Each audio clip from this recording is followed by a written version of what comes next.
Hi guys, how are you doing? Hoping you're doing fine. Welcome to Real Truth, where we lifestyle and we do motherhood. To support my channel, make sure you subscribe, you like this video, you share me out, and also you drop a comment in the comment section. So welcome to today's video guys, and I want us to talk life issues and all those. So if you want to hear the full story, kindly make sure you stick around till the end. If you like this video guys, just drop a comment in the comment section, and we are on our way to 2K subscribers, and we are going to be there soonest. This girl doesn't want me to prosper. So guys, let's get into the video.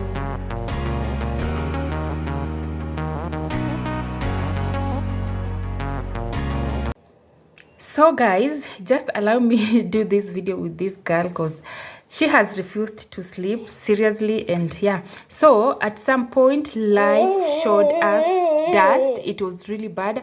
I remember joining my hubby to where he was staying. That was 2013, and my firstborn was only 4 months old.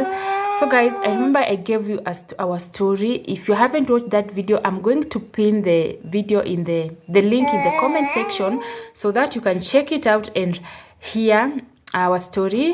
For like seriously guys, I reached at a point and I was like, why did I get myself, like, why did I get married? What did I get myself into? You know, you have those questions that at some point you are regretting, but now you have already made the moves and you cannot like go back. So I decided to stay in the situation because I really trusted God that nothing is permanent and nothing is impossible before God.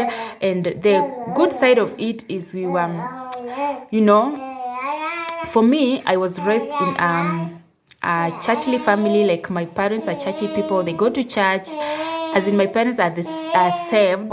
Ile ya mnaenda church, your parents are going to church, like you are still kids, you don't understand, but you just go to church because your parents are going to church. So when we got married, we were like, we can try this out because we see good things coming out of it. So now we went to church, we got saved, we were prayed for, and yeah.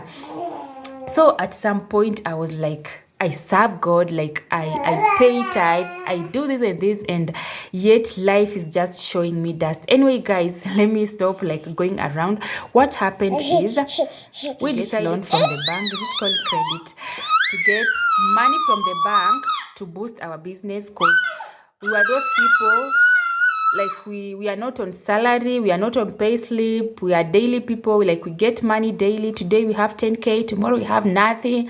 Today we are billionaires, tomorrow we are millionaires, the other day we are like, we don't have anything, you know. We did. I remember my hubby got a contract, and then he was like, okay, I want to get a car, a business car that will help me in my business. He was venturing into engineering, so he needed a car for transport. And I remember we were like, we want to get a lorry, FSR, to help us when it comes to transport and all those things. But you guys, where was the cash? Where was the money? Like, even that contract was not that well paying, but we went to the bank. I remember that time my hubby opened his Everfast account. You know, si tulikuwa watu wa M-Pesa, like M-Pesa. So he opened his first account with KCB, and then for you to get access to a loan, you must like make your bank statement. Yeah, so you must like money must run in your account throughout so that you can qualify to get a loan. And also they give according to your bank statement. If I'm wrong, you can correct me in the comment section, but that is what you were told. So my hubby, like, he was told you must like make a bank statement, and then you bring, I think it's after 6 months or so, you bring it to us. We see if you can qualify for some money, or you can qualify for an asset. You can be given an asset, you can loan an asset. So in a period of 6 months, my hubby had already made a bank statement. It was good, you know, it was good. So we went to KCB to get an asset, lorry. So they gave us they loaned us that money. We got a lorry, and then, you know, when you get an asset on loan, they must like put tracking on it so that they can be tracing you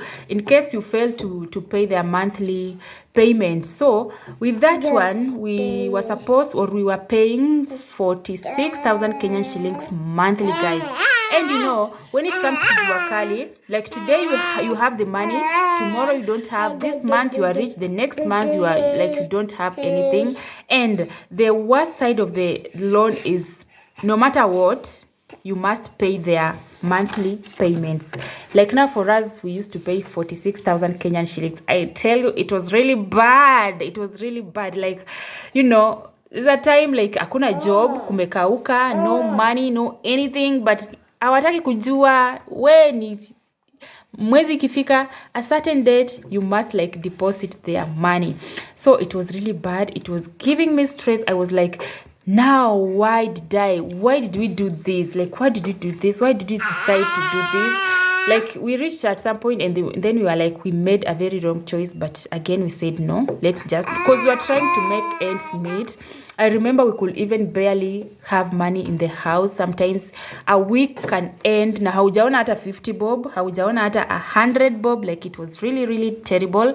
And guys, I'm just telling you this story just to inspire someone else.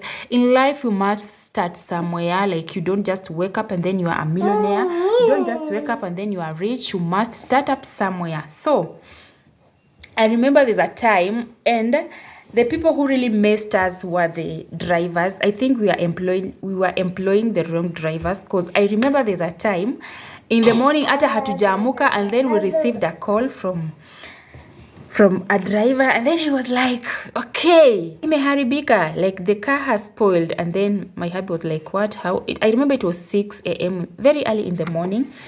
Akasema diff imeharibika. I really don't know if diff is the exact name. I don't know if it has a longer name, but me, I used to know it as a diff.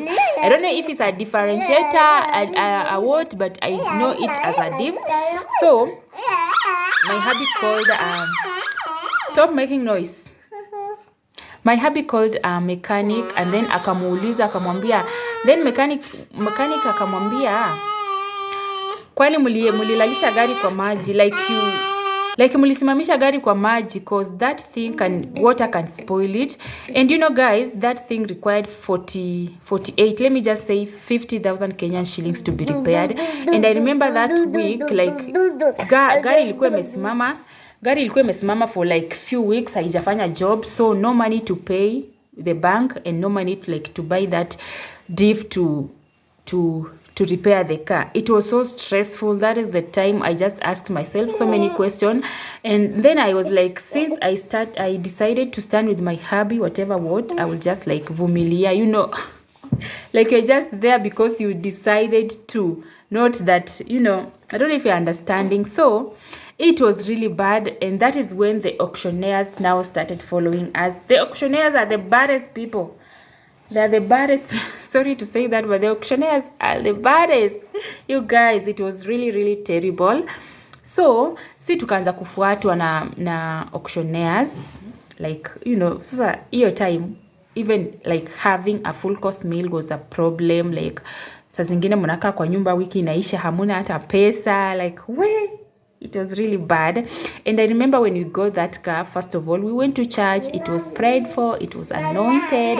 And then we were like, what is happening? What is happening? But I know the drivers are the one who messed with us. As in, the people we employed are the one who messed like everything. They were so careless. You know, my hubby couldn't drive because yeye alikuwa anafanya job. So, hakuwa anataka like alikuwa anataka time nzuri ya kufanya job, so aka-employ. So the people that we put there to work were like, walikuwa wanaturudisha nyuma. Like, how can you just go unaingiza gari kwa maji, and you know there's something that will spoil. You know, ikikunywa maji sana, I think it used to suck a lot of water and then ikaspoil. You know, you understand guys? So where auctioneers wakaanza kutufuata, like, you know, they normally put track in, wakikupea asset, they will track it so that when you fail to pay, they can come for it, because they cannot just call you and tell you, we want our car back, and then you drive the car to them. No, they must put track so that they will track you back. wave started showing us dust, and we were like, oh my goodness, we are just young, like we are newly married. You can imagine, you are newly married and then you are facing such problems. Hata mnaweza anza kublamiana. You're like, it was terrible, guys. So auctioneers wakaanza wakatufuata mpaka wakachukua gari. It was a KCB. So they went, they sold that car, they recovered their money, and then I hear they had a balance, but they never gave us. But they're supposed to, when they sell their asset, they recover their money, they should give you the balance, because when they fail to recover their money, you must top up. So sigari kaenda, sisi wale tukarudi hapo square zero. Then who are we? Then we sat down as a family, as in we gathered another energy, and then we are like, we are going for another loan. Now, this one we want to go and buy a private car, and we can either take it to Uber or so that it can work as a taxi. So now we switched the accounts. We went to NIC. Of course, KCB wouldn't like give they wouldn't like mind giving us another loan, because we had already defaulted the first one. So we switched, and then we went to NIC. I enjoy those moments. You know, that private car, we took it under my what is it called, my name. So hey, I was on front line everywhere, and then I was feeling so good hata sikuwa nafikiria we had an issue it comes to loan. Sikuwa nafikiria hiyo, like I had already forgotten it, and then I'm like, okay, we are getting another car. I'm super excited. I was on front line, blah blah blah blah blah. I was like, hey, I enjoy this moment. So our statement was fine. We went to NIC. They loaned us another money. We went to a car yard. I remember it was Saadi. Saadi is a long road, yeah. We went there, and then walked around. I saw a car, and then I chose color. It was gold. Then we were like, yeah, this one is perfect. Then we bought it. Of course, that car we used to pay 26,000 Kenyan shillings monthly, of which it's not a problem because things had now already started like working well, not that well, but at least we could afford something. So with that car, we were paying 26,000 Kenyan shillings. So we paid it like continuously, very well, consistently, super well. So until it reached at a point, so even we decided not to take it to Uber. My hubby was the one who was doing the job, because like when it comes to taxi, like kuna kwanga na job usiku, like usiku hakuwa anakuja kwa nyumba, alikuwa anadhukuma hakuwa anadhukuma tu pesa na hiyo taxi. It was a personal taxi, so things were quite good. Shika, it was not that bad. So it happened that there's a time gari kaharibika, it got spoiled, and hatukuwa na pesa ya kutengeneza, so ikaenda parking for almost 2 months. Haikuwa inafanya job. So that is when the auctioneers again came. Like we have had a very terrible experience with the auctioneers. Auctioneers ni wale watu hawana huruma, like they don't have, you know, they are sent by the bank. They are just doing their job. I cannot blame them, but anyways, walikuwa wanatukimbiza. That time I was so thin. And then I remember when we bought that car, I was pregnant for my second born. Where nilizaa mtoto, I gave birth to, I was born at 2. It was 2.1. I was so stressful. Like we wake up in the morning, like gari imeharibika, like the auctioneers are calling, they're coming for us, we don't have money. So that is the time they now took. I remember my hubby came, akanipigia story, I was laughing. Like alikuwa anasema walikuwa wanamfuata, like you know the auctioneers, cause they're tracking you. Hata ukiwa uko like uko Eldoret, they will just follow you and then they will get you. So he had to stand, and then akawapea kifunguo, akamwonyesha barua, and then akawapatia kifunguo, then wakachukua gari, and then he came in, akakuja kwa nyumba. I remember he he was so quiet, he was so stressed up. He just went direct to bed. Hakuniongelesha first, akaenda akalala. And then me, I was like, what has happened? Nikatoka nje kwenda kuangalia, sioni gari, nikajua bas hapa gari imeenda, nikajijazia tu gari imeenda. So we had no otherwise just to accept. And then they took the car, they sold it, and they never recovered their money. So they reached at a point, and then they were calling, they want us to like fill the money which was remaining. I think it was remaining 14. I think it was 14,000. It was really, really bad. But we told ourselves that nothing is impossible before God, you know, especially when you are serving God, you know, God, you are saved, you are, you know, I don't know, but you know, things just happened for a good and better, a good reason. So I remember we knelt down one day at night, and then we were praying so hard. We were telling God we don't want these loan things. We detached ourselves from loans. Like we refused. We prayed until we cried. Tukasema we with loan, we are not going back there. And actually we made a vow, and then we're like, we are not going to take loans anymore, no matter what. If we want an asset, we'll just like struggle and get the cash, buy a car or buy a house or buy anything through cash, but not loan.